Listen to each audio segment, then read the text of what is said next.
اور یہ خارج کرنے والے قادیانیوں سے بڑے اللہ کی کتاب کے انکاری ہیں۔ سونے کے دروازے یہ لگائیں، عرس اور میلے یہ کریں، فرقہ واریت کو ہوا یہ دیں، کوئی دیوبندی ہے، کوئی بریلوی ہے، کوئی اہل حدیث ہے، کوئی صوفی ہے، کوئی واسطے وسیلے کے ساتھ پکار رہا ہے اللہ تعالیٰ کو، کوئی گھوڑے کے چومنے میں اپنی جناب سمجھتا ہے کہ برکت ہوگی، کوئی 11ویں کھا کے آیا ہے اور 12ویں دینے جا رہا ہے، کوئی کنڈے تقسیم کر رہا ہے، کوئی 10 محرم کی شربت لگا رہا ہے حسن حسین کے نام کی، کہ جمہوریت کے مشرکانہ نظام کے اندر ہے۔ بتاؤ یہ کیا اسلام کے اندر ہے؟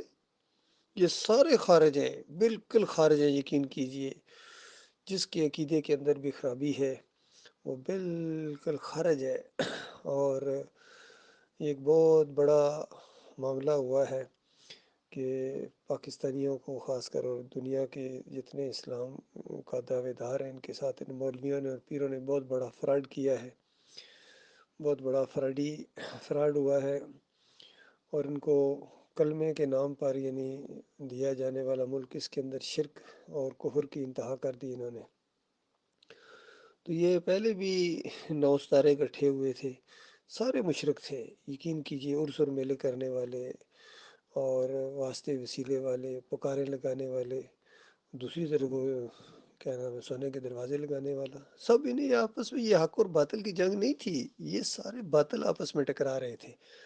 بالکل اسی طرح جس طرح آج یہ دوسرے انداز سے سامنے آئے ہیں کہ متحدہ مجلس عمل کے نام سے آتا ہے، کوئی نظام مصطفیٰ کے نام سے آتا ہے، کوئی مدینہ ریاست کا جھانسا دیتا ہے، سارے مشرک ہیں، یقین کیجئے۔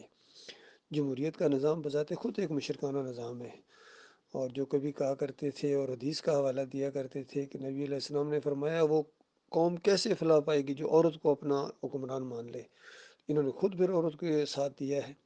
مودودی صاحب نے فاطمہ جناح کا ساتھ دیا، اور فضل الرحمان نواز بیگم مریم نواز کے ساتھ کھڑا نظر آتا ہے، اور ابھی مریم نواز کو انہوں نے پنجاب کا وزیر اعلیٰ بنا دیا ہے، اندازہ لگائیے۔ یہ سارے شیطانی کھیل کے ماسٹر ہیں، ماسٹر سٹروک کھیلتے ہیں، یقین کریں۔ ان کو اپنی آخرت کی کوئی پرواہ نہیں ہے، جو بھی ان کے ساتھ چلے گا، ان کا ساتھ دے گا، ان برائیوں کے ساتھ تعاون کرے گا، وہ انہی کے ساتھ ہمیشہ کی آگ کے اندر جلے گا۔ تو لہٰذا یہ بالکل واضح بات ہے، اسلام ایک دین ہے۔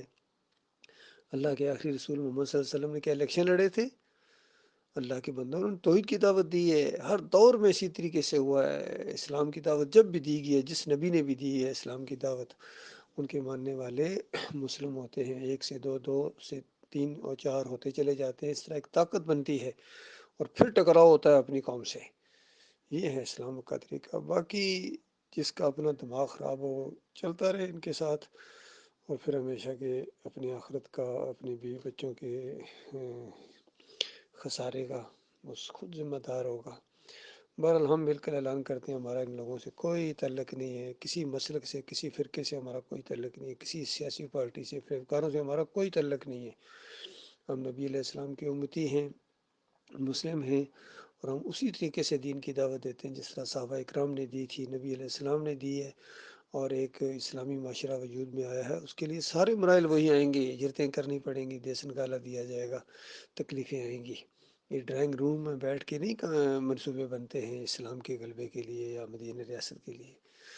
اللہ تعالیٰ ان کو سمجھ دے۔ دعا بھی ہے اللہ تعالیٰ ان کو ایمان خالص بنا، جو مرتا جا رہا ہے آگ میں، جو مرتا جا رہا ہے جمہوریت کے راستے، چاہے بے شک کہ ہم جہاد کر رہے ہیں، جہاد کون سا کر رہے ہیں؟ شیطانی طریقے سے جہاد کر رہے ہیں، یہ کون سا طریقہ ہے؟